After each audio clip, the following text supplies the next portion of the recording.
everybody's favorite time of the year. But why are we gonna wait? We ain't waiting until Black Friday. I want to give you guys the biggest opportunity that What's going on, guys? Your boy Coach Anthony, and of course none other than world-class professional fighter Fast Eddie Chambers. Black Friday, everybody's favorite time of the year. But why are we gonna wait? We ain't waiting until Black Friday. I want to give you guys the biggest opportunity that I have ever given to grab all 16 of my masterclass courses for over 90% off. I've sold these courses previously for $300 a pop, and now you can grab all 16 for less than the price of one. I want you guys to head over to CoachAnthonyBoxing.com, and if you want to grab one course at a time, you can also grab those courses for only $47. Now I'm gonna tell you right now, this sale is not gonna last. So what I'm gonna need you to do is go to the website and grab it now, because as soon as I raise the prices, not only am I gonna raise the prices, I'm gonna charge more than I've ever charged, because the value inside of these courses are second to none. Oh, and how can I forget? Every single person who grabs the Master Boxing Bundle is gonna get enrolled to the CA Boxing University, which is a private community where you can upload your sparring, ask questions 24/7, show your heavy bag work, basically share your journey with a bunch of like-minded people. This is a no-brainer, guys. So you guys already know what to do. CoachAnthonyBoxing.com. Box nice.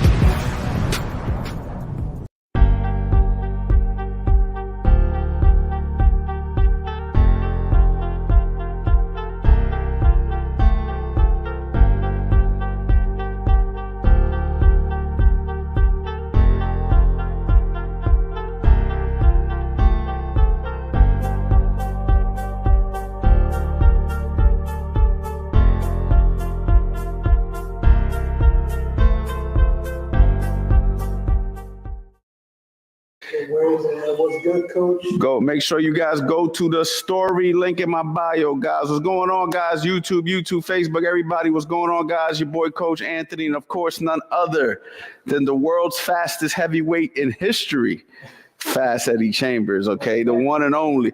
You hold on. Can you name a faster heavyweight? They gonna name like about 50. Yeah, I don't know, man. I don't know. But yo, check it out, man. Today, I want to work on some basic stuff with you guys, okay? But first and foremost, hold on. What's that? I'll get my phone back. Yeah, all right, cool. So first and foremost, man, what's up to everybody, man? I hope everybody had a great Sunday. This is something that you guys can work on tomorrow. I know a lot of you guys are probably just chilling. Told you guys we were going to come back to the gym. It's a little bit under the weather this weekend, but we still showed up for no days off November. You know what I'm saying? So just want to say thank you for that. Of course, the Black Friday sales about to end, guys. I'm going to raise the price. It's not ending, but the price is about to go up on it. But this is the final week. Okay, this is the final week, so I'll probably go up a little bit tomorrow. It's the final week, and then, of course, everything's going to be back to normal. So I just want to say thank you to everybody who's taking advantage. Also, these type of streams right here are going to be exclusive for the CA private community.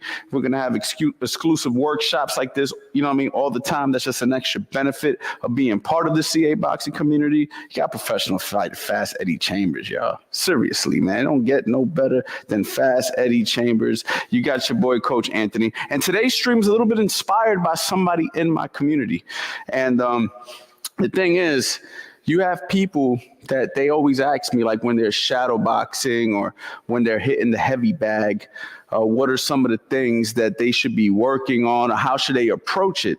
And one thing that I always like to tell people is when you're shadow boxing or hitting the bag, you kind of want to approach it like you're really boxing somebody, right? You don't want to just let your hands go. Now, however, I always say there's a few things that you're focusing on when you're shadow boxing. First and foremost, you're focusing on your form and technique. You want to make sure your punches are being thrown properly. And there's going to be times where that's the main focus. There's going to be other times where you're focused on strategy and how you would approach a fight. And you always want to focus on punching, defense, slipping, footwork. All these things are included together simultaneously when you're shadow boxing. And then there's going to be times where we're going to up the punch count and we're going to work on our conditioning through shadow boxing, okay? There'll be times where I might say, pick it up, and I just want you to shoot shine and step around and run your punches and all that stuff. And that's because we want to get your heart rate up. Now, And also for certain situations, you may get into a serious fight and you may have to run numbers like that in a fight just to be able to survive the situation, whatever. So you want to be prepared to do those things, even if you don't use those things at all times. So shadowboxing and heavy bag, to me, are very similar. The only difference with a heavy bag is you get to hit something. You get to feel the impact. As shadowboxing, you don't get to feel impact, but you get more movement. You get more of the ring awareness. So they both have their benefits, okay? So today, what I want to focus on, and it's funny, Eddie, the reason why I said I was going to tell you, because Eddie don't even know what the hell he's about to do, because, you know what I mean? But he's pro boxer fast Eddie Chambers. Yeah, anything I tell him, he knows, because he's been through it, okay? And one thing about Eddie, he's been through it, okay? And that's why you guys got to understand. So the other thing I could say is this. When you were fighting Sam Peter, how we were talking about how you threw all those jabs before you even threw a right hand. Facts. Okay? So if you guys go back, and I'm scared to like stream fights and do film study. We were going to do film study on Sam Peter and all this stuff. We'll do that in the community. Yeah. But on YouTube, I'm just too scared. I almost lost my channel, y'all. For those of you guys who don't know, I almost lost my channel. And if I would have lost my YouTube channel, that'd have been the end of Coach Anthony. You know what I'm saying? Y'all would have been like, what happened to Coach, man? He's gone off the face of the earth. We don't want that to happen. So I got to make sure I protect the channel. But what we're going to work on is how I would have my fighters approach a heavy bag, and it's going to be very similar to how you threw so many jabs before you even threw a right hand, and then I'm going to make some points. I'm going to have you do it, and I'm going to have Zach do it. Yeah, the one and only Zach. Okay, because you got to understand, I want you guys to see it from a professional fighter's perspective, and then I want you to see it from a beginner fighter's perspective. Calm down, guys. Calm down. All right, it feels like these kids, man, you get 2 kids, and they don't know how to act. Okay. Right. So that's what we're going to do. We're going to focus on how I would do the shadow boxing, but we're on this side of the gym. This is something I would really want to do in the ring. So we're just going to use the heavy bag. You know what I mean? So let's just make sure the visuals are good for the bag. Get some gloves, guys, and let's get to work. However, first and foremost, anybody saying anything, let's say what's up to the people real quick, Zach. This is actually one you can answer real quick. Coach Anthony, is lifting weights a good idea for boxing? I think if done properly, you have to know how to do it, and there's definitely people out there who are experts in that field. However, just traditional bodybuilding style weights, if you're not looking to be competitive, I don't think it's a big deal. But you got to understand, when you're lifting weights, right? If you're lifting like a bodybuilder, you may move up a weight class you don't want to move up to. You know what I'm saying? So you may want to be careful with that, because, you end up gaining some sort of weight. Also, it could slow you down and different things. But if you lift the right way, designed for boxing, there is a way to do it. It's been proven. All these professional fighters nowadays are utilizing strength and conditioning coaches, and they're improving their strength and their fitness and stuff. And I do believe that there is benefit to it. We start you by south of the ring. Can we ask questions? You guys can ask questions, but after we get our point across, because at the same time, I do want you guys to have an idea of what we're teaching today. But at the same time, we are going to do Q&A. This is going to be something that we're going to focus on in the beginning segment, and toward the end, we're going to go ahead and do a Q&A. What the fuck? Sorry, don't be cursed. Robin said, still need help with that back shot. Oh, man. Yeah, I ignore that dude. All right, go ahead, continue. Hey, Ray said, sub-coach London, was this inspired by me or that cat? Who's that? Who said that? Ray Marguerite. Oh, nah, it wasn't inspired by Ray. Man, let me see. I'm not sure who Ray is. Ray Harvey. Ray Breed. What are you looking at? Right here. Look over here. Oh, my boy. Oh, Rare Breed. Okay. Nah, not inspired by you, Ray. Not inspired by you. Somebody in my private community who asked me some good questions, and so I decided that this would be a good video to make for everybody, not just for him. So I'll probably send this to him as well. But yeah, man, get your gloves. Get your gloves. I'm taking a I need to get my work. I'm behind right now. I'm behind this.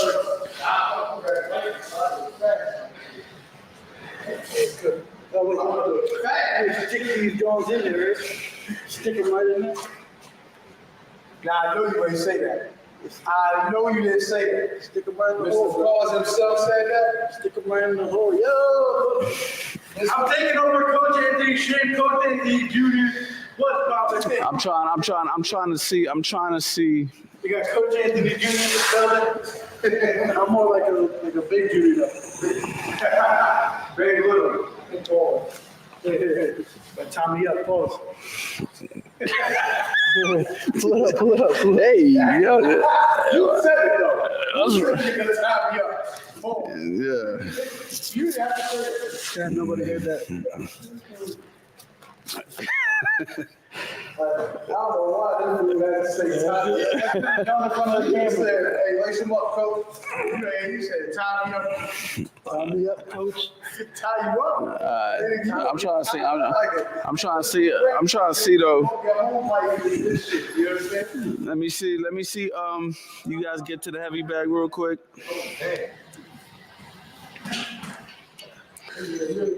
All right. I mean, I guess this is gonna work. All right. So I'm gonna let Eddie do this first, okay? Before you guys work together. And the main focus is this: how to approach a heavy bag. All right. Now it just depends what level you're at. Okay. But if you're at the more advanced level, meaning you can add footwork, and my man right here, Zach, he is a beginner. However, he is advanced enough that he can use his footwork.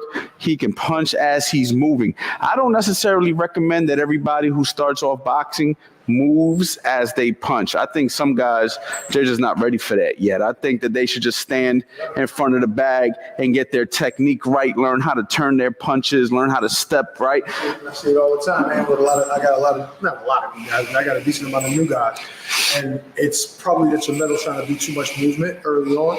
You kind of want to allow them to understand how to punch properly first before they move. Have their hands up in the stance. Because a lot of times they'll start moving and their feet will come too close together. And, there's a lot of things with the movement. So if you hold your stance for long enough time, practice that, then it becomes a part of you. Then you can start to move. Right. I think a lot of you guys underestimate that. I think a lot of guys want to just get into it and just want to move. And I get it. You're like, man, I'll figure this out. I just want to move.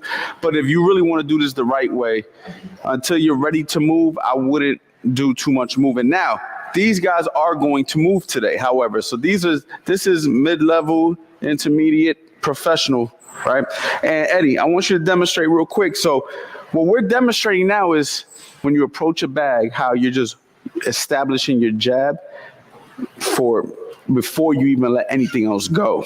Just the importance of establishing the jab. All right, so start working that bag.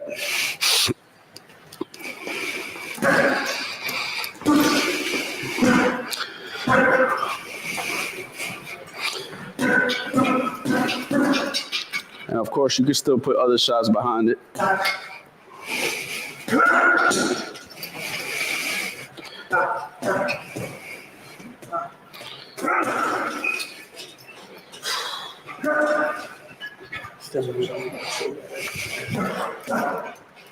I'll start putting some hooks in there after your combinations too. Like, start showing me everything, but just keep setting it up. Work my way.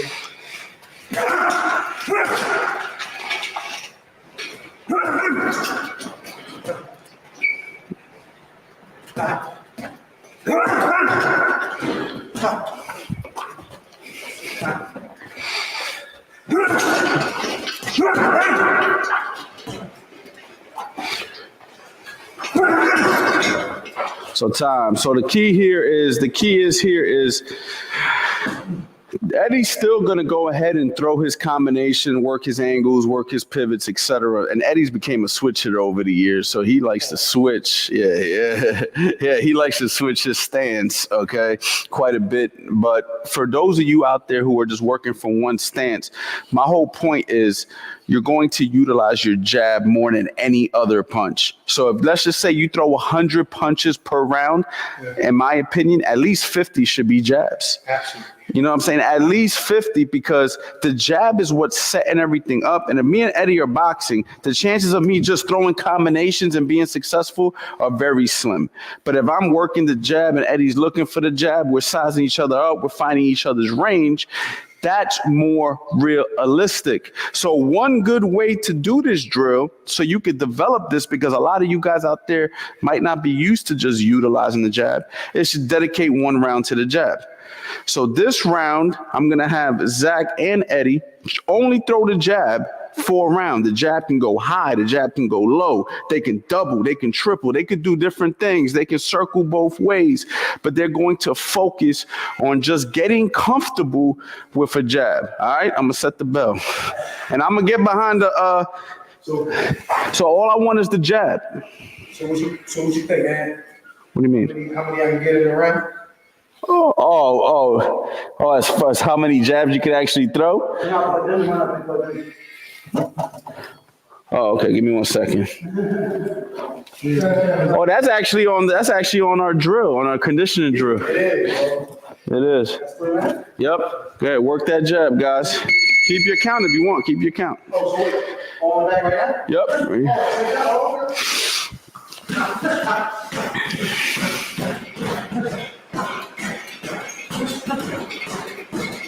No, hold on, Eddie. Hold on, Eddie. I want you to box it. I know you were just jab drilling down. I want you to box the bag.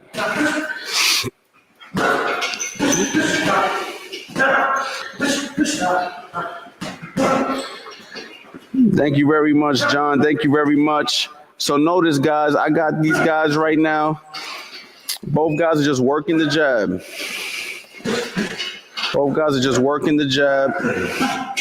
Eddie's circling to his right. Adding the head movement. Double and triple, there you go, Zach. There you go. And you know what's funny? Time. You know what's funny? Because people ask me this question all the time about the jab. How do you jab to your right? Now, when I made a video on for the people out there who have my course, How to Shadow Box, I talk about how you circle, stop, and pop. Eddie, work the jab, just circle to your right and then pop the jab like, yeah, like if you're going to the right. No. Like if you're actually boxing me, right, and you wanted to circle to your right, and then you stop and then you pop. Oh, okay. All right.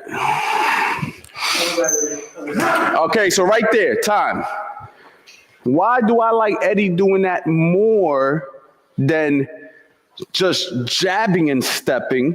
The reason for that is because he actually gets a real jab. Okay, if you're just jabbing and stepping to your rear leg side, if you're a southpaw, it'd be your left. Okay, there's nothing on that. People ask me that question all the time. Maybe some of you were thinking it, but Eddie's actually gonna move over real quick so they can see Eddie. Eddie's going to circle to his right. Eddie's gonna circle to his right, stop, and then he'll throw. You see it? Now when Eddie's in front of me right here, if he wants to work his triple jab or double jab, pop, pop, pop, right? But now he's gonna circle to his right. You see that? He'll stop and then throw. Now, when he stops and throws, right? He's actually, is like if he's starting just throwing a jab from that center line, but the circling was simply just so he can get over to his right side. So that's just a point that I wanted to point out because I'm watching you guys do it naturally. And then when I said it, it kind of threw you off. Yeah, but I see him doing it naturally. And I get that question like 1,000 times in my DMs. How do you circle to the right when I throw the jab if I step to the left with the jab?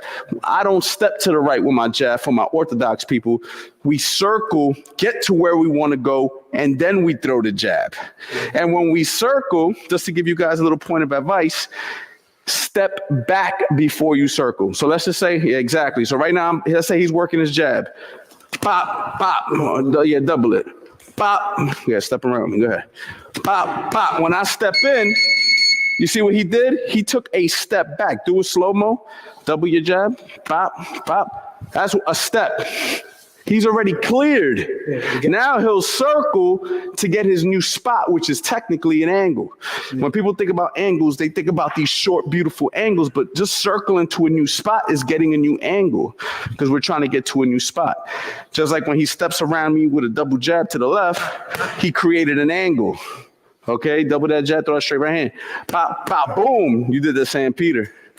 He did that to Sam P. I want y'all to watch the first round. It takes him about 2 minutes before he throws his first right hand. But what did you do? You were luring him to sleep with a jab before you decided to throw it. All right. So now you guys can actually give me another round. What I asked for originally, guys, just the teacher and me just took over. No, that's all right. That's what we're doing it for, right? That's the content. Yeah. The content is what? It's like every little detail counts, guys. Every little detail counts. Absolutely. All right, go ahead. I'm behind the computer, guys, so you guys can ask me questions. Say one more time. Yep, jab only, guys. Keep going. Yeah.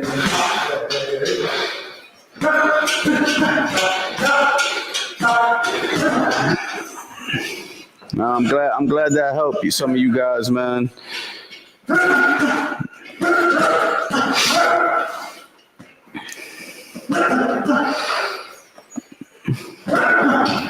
Prodigy, what's going on, man? You see we got Eddie Chambers working the bag. We doing jab only.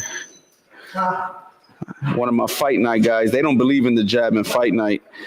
And fight night, they don't throw jabs. They say if you throw jabs, it's unrealistic for some reason.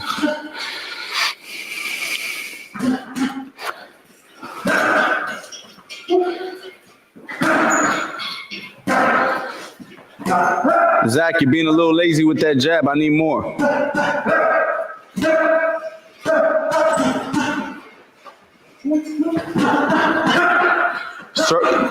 Use that bag at the end, Eddie. Use that Muay Thai looking bag at the end so Zach can feel more comfortable circling out. Because I can still see you in the frame. You like that bag better anyway. I mean,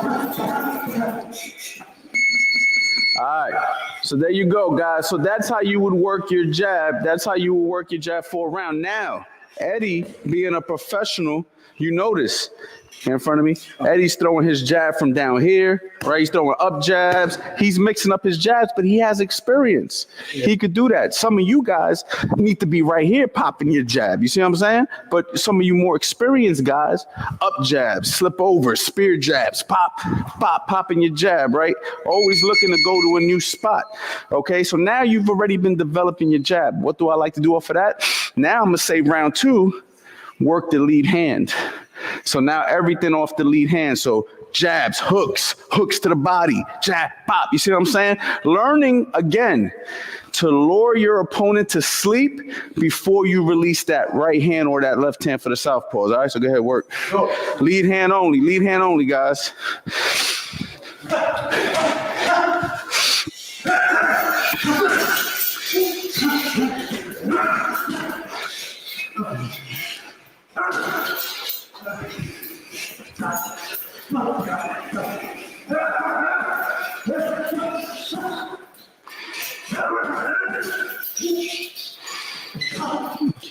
Keep controlling that range, Eddie. Make sure they see what you're doing. You're controlling that range.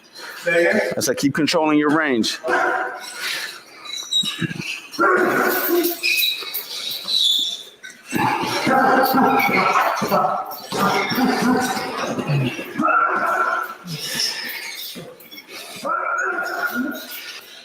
Now, time. Look what Eddie's doing, y'all. This is where we come down to the fundamentals. Come in. Eddie's throwing a hook, and then he's doing it naturally on the back from years of being a professional fighter. Again, pop. All right, and not only that, he rolls in that situation, but if he wanted to, he could double off the reset. So right now, he throws that hook. Right now, no, watch this.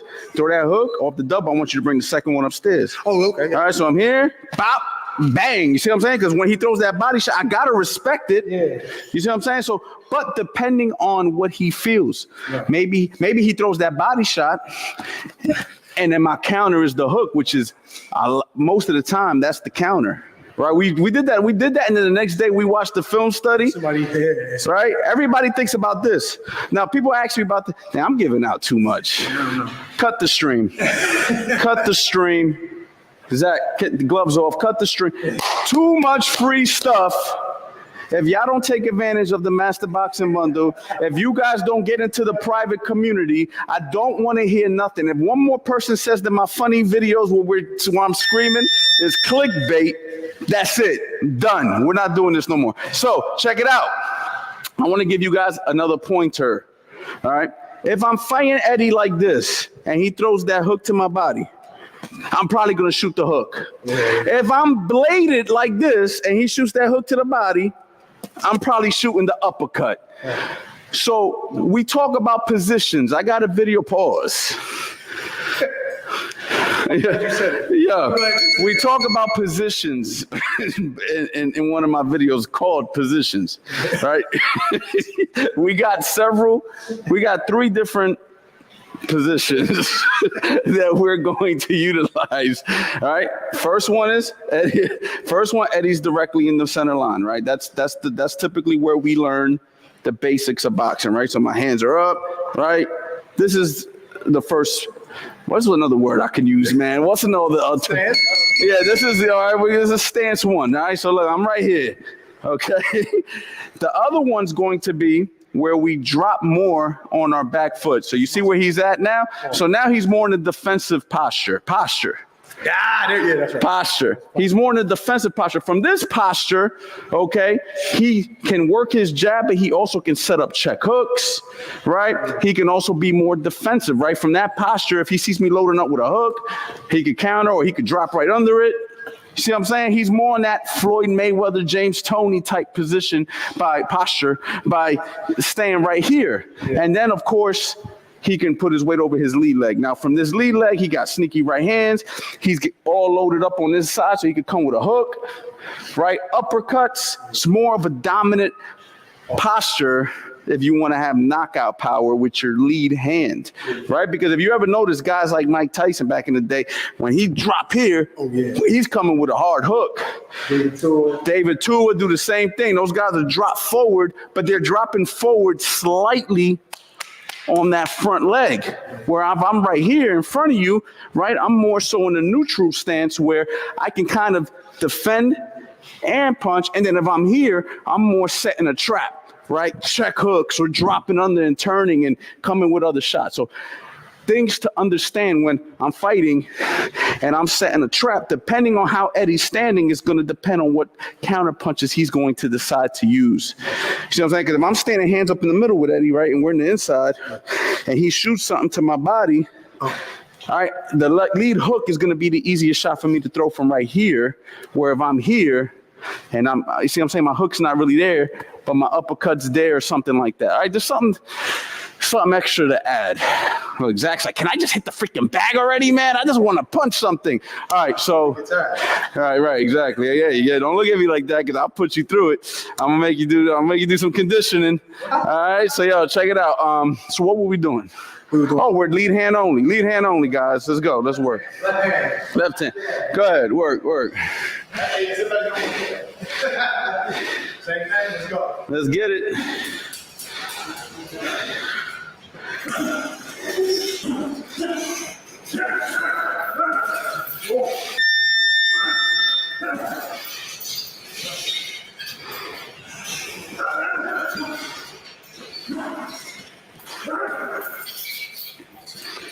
Hey, champ. I like traditional hand wraps. I don't like the quick wraps, man. I'm gonna be honest with you, man. I don't feel like they protect the wrist enough. The quick wraps are cool, but I would definitely, I'd use traditional, the Mexican style wraps if possible. Eddie, this is a question I'm gonna let you demonstrate from there. Do you pivot the lead hook when you throw the left hook? I already answered this a bunch of times, but do you pivot your front foot when you're throwing a hook? Do sometimes, but honestly, in the beginning of training tool that we talked about, to throw that hook like that. And if you're trying to tee off and put as much power as possible in it, I think that's a good idea. But most of the time, I've noticed myself, and I'm pretty sure Ed, everybody does that. When we throw the hook, you look at my toe. I think it's just more emphasis put on that inside and turning that hip. Because really, this is where the power is coming from. It comes from the floor to here, and this is how it's generated. See that there? So turning up the toe kind of emphasizes that a little bit more. Right. So as a training tool, I don't know if you guys can hear Eddie because I got the mic on. I was far away. I was trying to say. No, I know. But we like the turning of the foot as a way to teach yourself the rotation. Yeah. All right. So if Eddie's working his hook, he'll do it. But the main thing is when he decides to really sit down on a shot, especially to the body, chances are he's probably only going to be rotating that lower half of his body. So, and you see the heel does come up and he does turn it slightly. The reason why you don't want to exaggerate the pivot is because of the balance. See, because when Eddie goes ahead and he shoots that shot without a strong pivot, you see he's got his front leg underneath him where his balance is there, where if he wants to shoot another hard shot, whop, he could shoot it. Now, if he does an over pivot, and let's just say he misses for whatever reason, he's going to be out of position for the second shot. So once you learn how to turn, you don't have to do the extra pivot. So it's called efficiency. And boxing is like anything, right? Like you learn how to do something a certain way and then you learn how to become more efficient at it, right? So I think that's one thing that we have to understand in boxing and in any area, right? Like when you learn how to do something in the beginning, you're always going to put a lot of energy. It's like amateur boxing. Amateur boxing, these guys are out there and they're like all hopping around and they're here. As you see guys professional, they learn to be more efficient. Why? Because they don't want to waste punches. They want to be effective. They're going more rounds. Their stamina, they want the punches to hurt.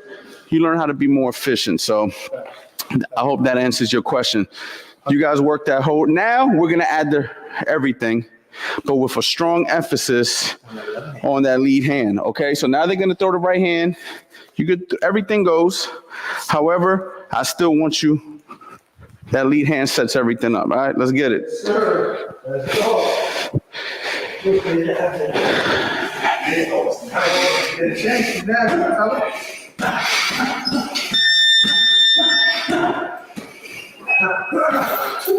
Thank you, Larry. I appreciate you. Thank you. I appreciate you. I see you, Zach. You see Zach rolling under after the hook? Yo, Zach's a natural.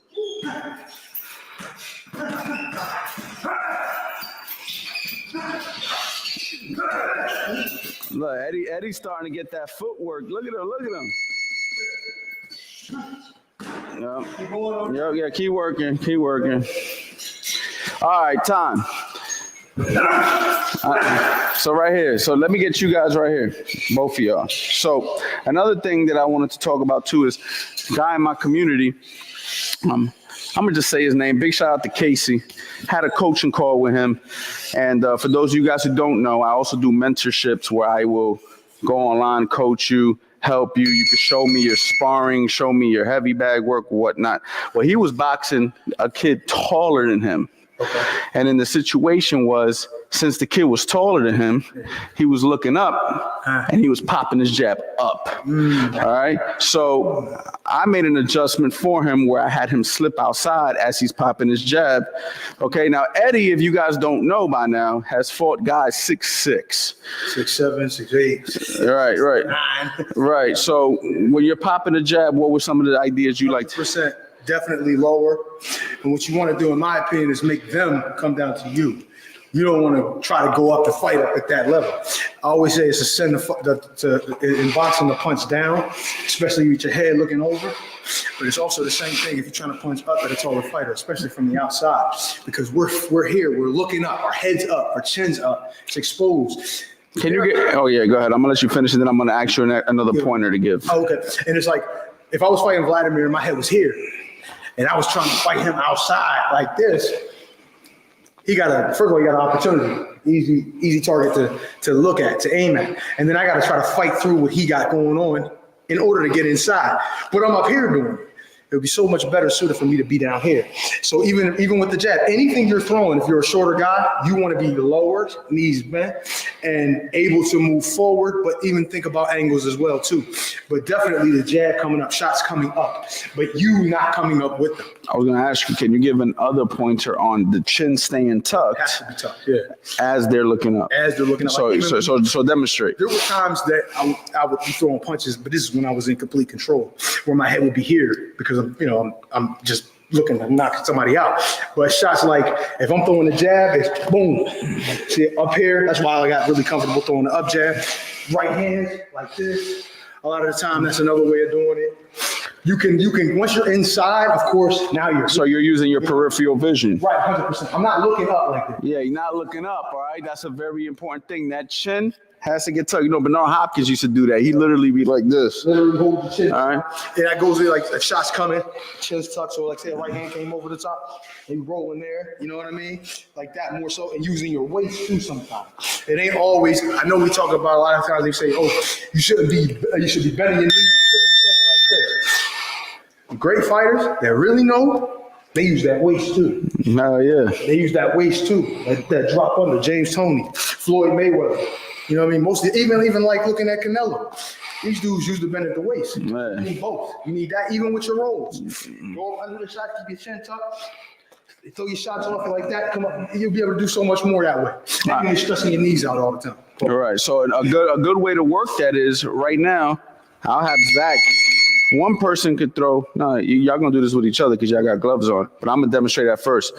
First drill, one person's gonna slip outside while you throw the jab. And the reason why I like this drill is because I'm gonna throw it as if I think his head's in the center, and you're going to slip and pop your jab. So, but I'm gonna keep the hand here. Now, the reason I keep the hand here is because, God forbid, I do make that mistake. I got some added defense as well. So I'm also teaching myself defense as we're working the offense. So the first drill, you'll just throw it, bang.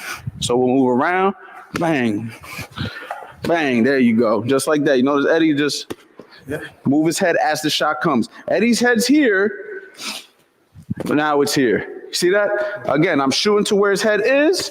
By the time I get there, he slips off that line, he throws a jab, and then we'll switch. Okay. All right. Yeah, there you go. You're gonna basically jab at the same time. There you go. Dwight Muhammad Kwawi, 100%.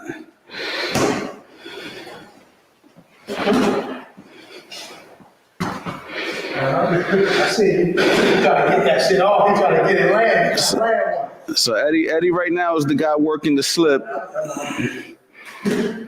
Now switch. Now we're gonna have Zach work it. Right up. Yeah.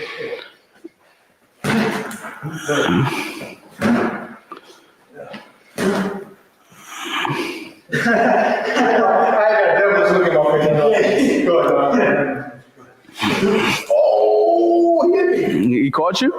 Damn, and I turned my face. Oh, no. I turned my face. What did he hit you with? Show me how he landed it. It was, you know what?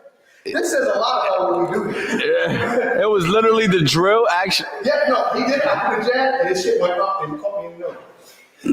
Y'all see the clip here? I need it.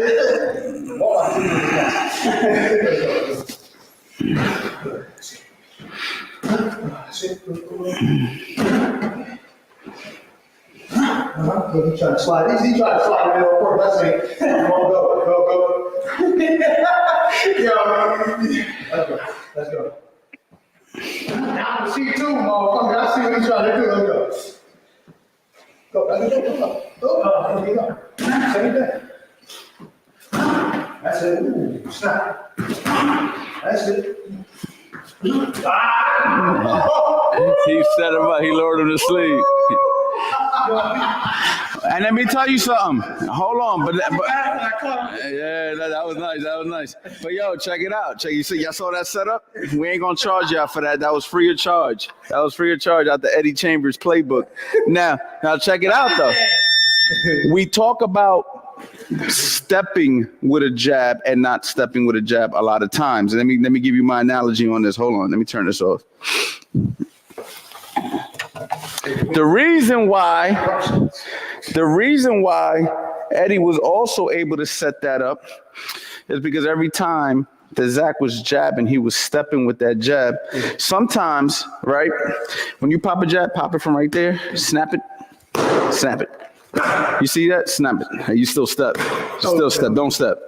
All right, so you see how Eddie is finding his jab without the step? If I'm boxing with somebody like Eddie, before I decide to step, I'm probably going to test him with a couple of those because I understand that he's got counter punch capability. So what I want to do is kind of just see where he's at. See, I didn't step there because I want to see what he's going to do. Because if I fully commit and he slips, I'm getting countered. So when do you step? When do you not step? It's called reading your opponent. It's called figuring out the patterns. So how do you drill jabbing without stepping? I always say you shuffle, stop, and pop. So if I'm right now, right, look, this is what a jab looks like with a step, pop, right? I'm stepping, pop. That's a full step. I could do a half step, pop, you right? But then if I decide to shuffle, I can get there, pop. See how I stopped?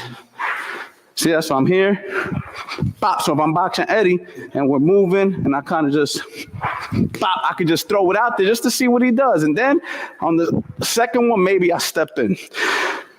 After I feel that I can land the jab, right? Something that we talked about the Shakur Stevenson situation. The one thing that Shakur did that was great was he made sure he didn't put himself in a position to get hurt, which is something that is underrated in boxing, right? A lot of you guys didn't like his performance. I feel that he could have did more offense as well. However, one thing about the kid, he left that ring safe.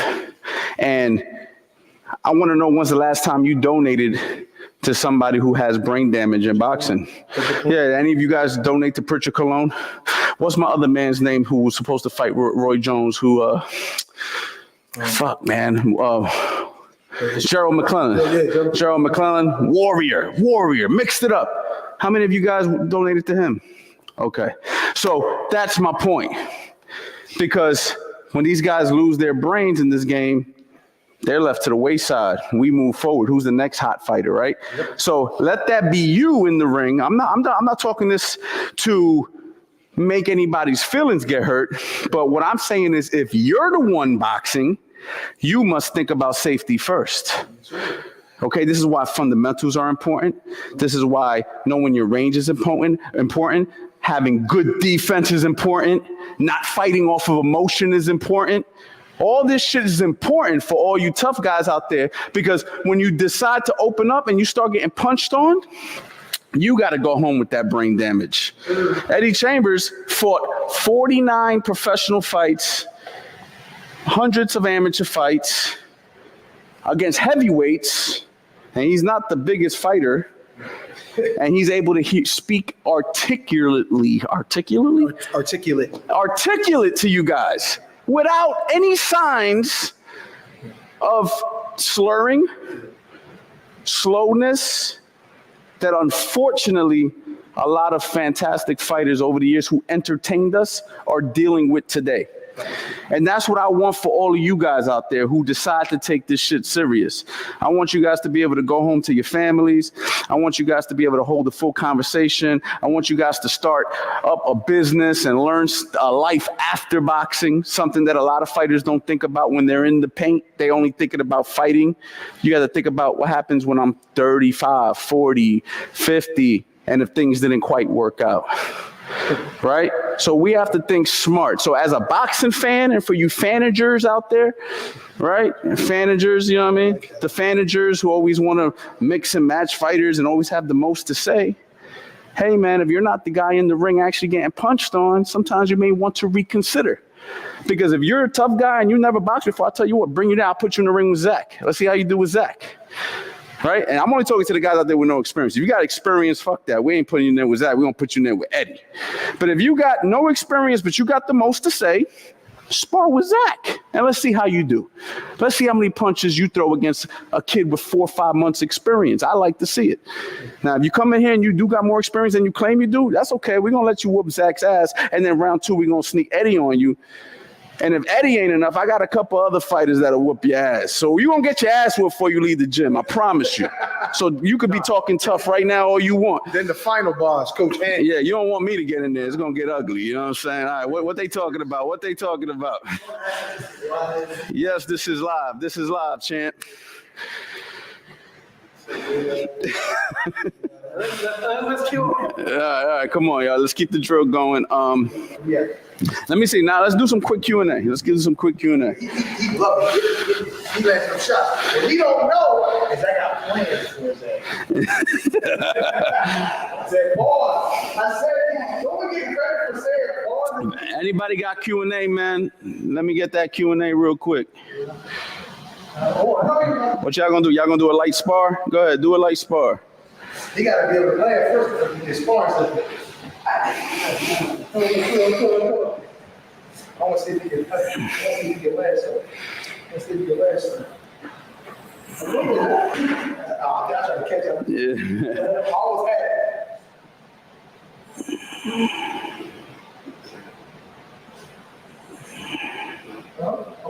I'm waiting, Jack. See, you thought I was waiting.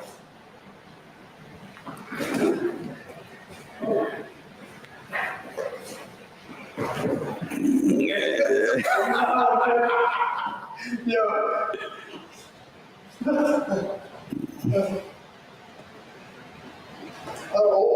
I see. You like my move, man. That's how you learn. If anybody got any Q&As, ask them now, man, and we'll get Eddie and Zach to demonstrate.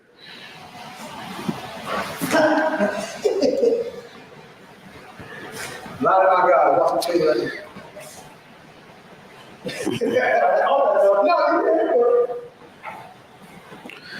All right, Eddie, how do you fight someone who is taller, longer reach, but all they do is throw the 1-2 and then tie you up if you get on the inside? That's actually difficult as shit. Yes. I got a lot of experience. Yeah, I know. But I mean, look at Vladimir. The messed up thing about that is if you're in a situation, it really depends on where you are and where you're fighting. Because with me, when I fought Vlad, obviously we were in Germany. It was his promotion. It was his judges, his everything. Now, that's not to say that he wouldn't have won anyway, which he ended up winning anyway by knockout in the final round. But what it does is there are things that can happen within the fight that you can't really, they normally would be considered illegal or, they would probably frown upon it or try to stop it, that he can get away with because it's his shit. Whereas I'm coming over there and I'm just, a guy that's trying to upset him. I'm trying to do something great in a foreign place, and I'm just there.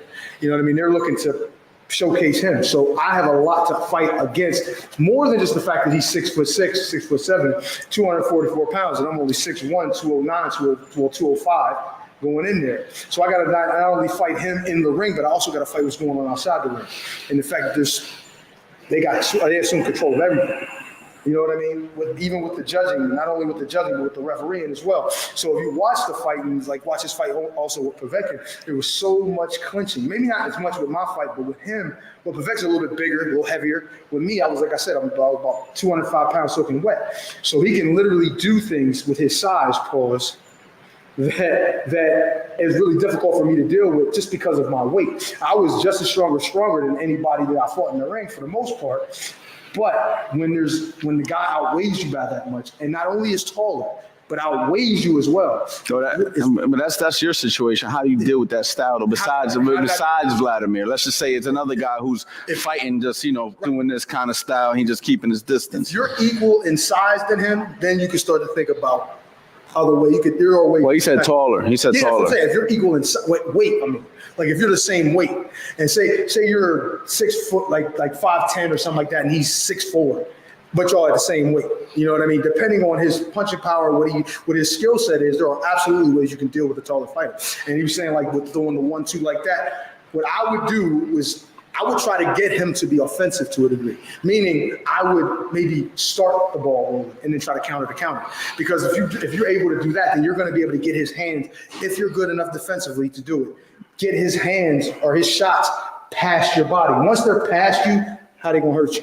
You know what I'm saying? And if he throws his right hand and the right hand is literally at your shoulder, which is what I had a lot of times happen with me, then you can then get off what you need to get off. Now, I'm not saying you're gonna be able to stay there all day because I'm pretty sure, like you said, they clinch, but you have to do your work as you're going in, as opposed to waiting till you get in, waiting to be tied up. When the shot goes past you, you gotta have something ready to let go. You know what I'm saying? You got to throw something, get them to react, and then you got to be ready to let something go. Because at that point, then all they're going to do is look to tie you up.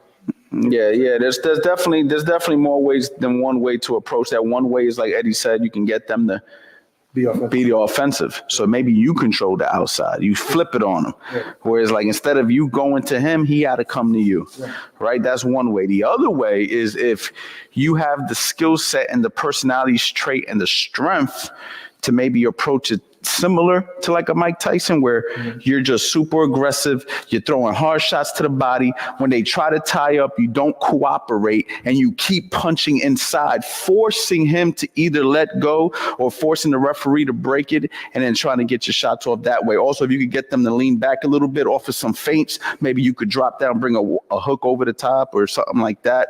Or you could set up their jab by throwing them, getting them to throw a jab, maybe setting up an overhand right. But again, you have to have that personality and you have to know how to do these things. You know what I mean? That's honestly, if you watch my fight with Alexander Dmytrenko in the beginning of the fight, I started literally out from the outside. But the reason I was able to do that is because I was giving a lot of targets and taking them away. I was an extremely elusive target. So when he threw shots, and I got the confidence knowing that he can't hit me if I don't let him. You know what I'm saying? And then I started to realize that I can break the range. I was even throwing jabs from the outside at times in that fight with him because I was able to move my head and he had to commit more. Now look at this. Let's just say I'm the taller fighter, Eddie's a shorter fighter. If I'm taller and Eddie makes it to where I decide I'm going to tee off, I did that. But let's just say you pop your jab. As the taller guy, now he's able to beat me to the jab. How do you beat a taller guy to the jab? Get him to commit. Get him to overstep. Remember when I said I don't like necessarily stepping right off the rip? Get him to step. All right? Get him to commit. Because when you get him to commit, if you could time it, give a target, take it away, and punch at the same time, you can create something. And once you land, though, you have to keep punching to a degree. You can't just land one and be happy with that. I'd probably look for 2 or 3 shots. If he ties you up, again, don't cooperate. A lot of times when guys get tied up, they kind of just be like, all right, make it ugly in their form. Make them want to let go of you. You know what I mean? Get physical in there, because if you just let him tie you up, then he's going to keep tying you up. You got to make him, you know. You saw when Tyson tried to lay on Francis Ngannou. Francis Ngannou wasn't having that shit. He wasn't having it, right? And Tyson knew this isn't a guy that I could do with what I did to Deontay Wilder. This particular guy, I can't do that because he was physically strung up. But again, you have to be in shape. People ask me all the time about how to do a lot of shit. If you're not in shape to do it, if you don't know how to do it, you're not going to do it. I don't give a fuck what you think you're going to do. It doesn't matter what your brain says. Your body and your mind have to connect. And if you don't have that mind-body connection, no different than lifting weights, it's not going to happen for you in a fight. Is there any other questions, Zach? How long we been live, by the way? 52 minutes. We got 8 minutes, y'all, and then we out of here. Guys, make sure you guys go to the website. If we ain't proven that we're bringing great value right now, no days off November, I don't know what else will. This is strictly for my private community guys going into 2024. So I really hope you guys take us on. Next time we do something like this, we might have some sort of a form they could fill out. It'll be like some sort of a payment for it. It's not going to be free, y'all. Y'all might think this is free. It's not going to be free forever. You can go all over YouTube, go to your favorite YouTuber that teaches boxing. I want to see them doing this as much as we're doing this, or even at this level. If they're doing it, then maybe we might have to compete. But last I checked, I ain't seen nobody doing it. You see what I'm saying? Unless now they're going to want to do it. But guess what? If they want to go toe to toe, we could do that. We could do that too. You know, feel me? Any questions? If it's a dumb question, like someone being disrespectful, just ignore them. No, it's not dumb. Oh, wait, let's see if this is worth. Taking away someone's jab away with footwork. Yeah, we could do that. Yeah, just for footwork or just defense in general? It just says, any tips on taking someone's jab away with football? All right, so I'm gonna have Eddie take away my jab.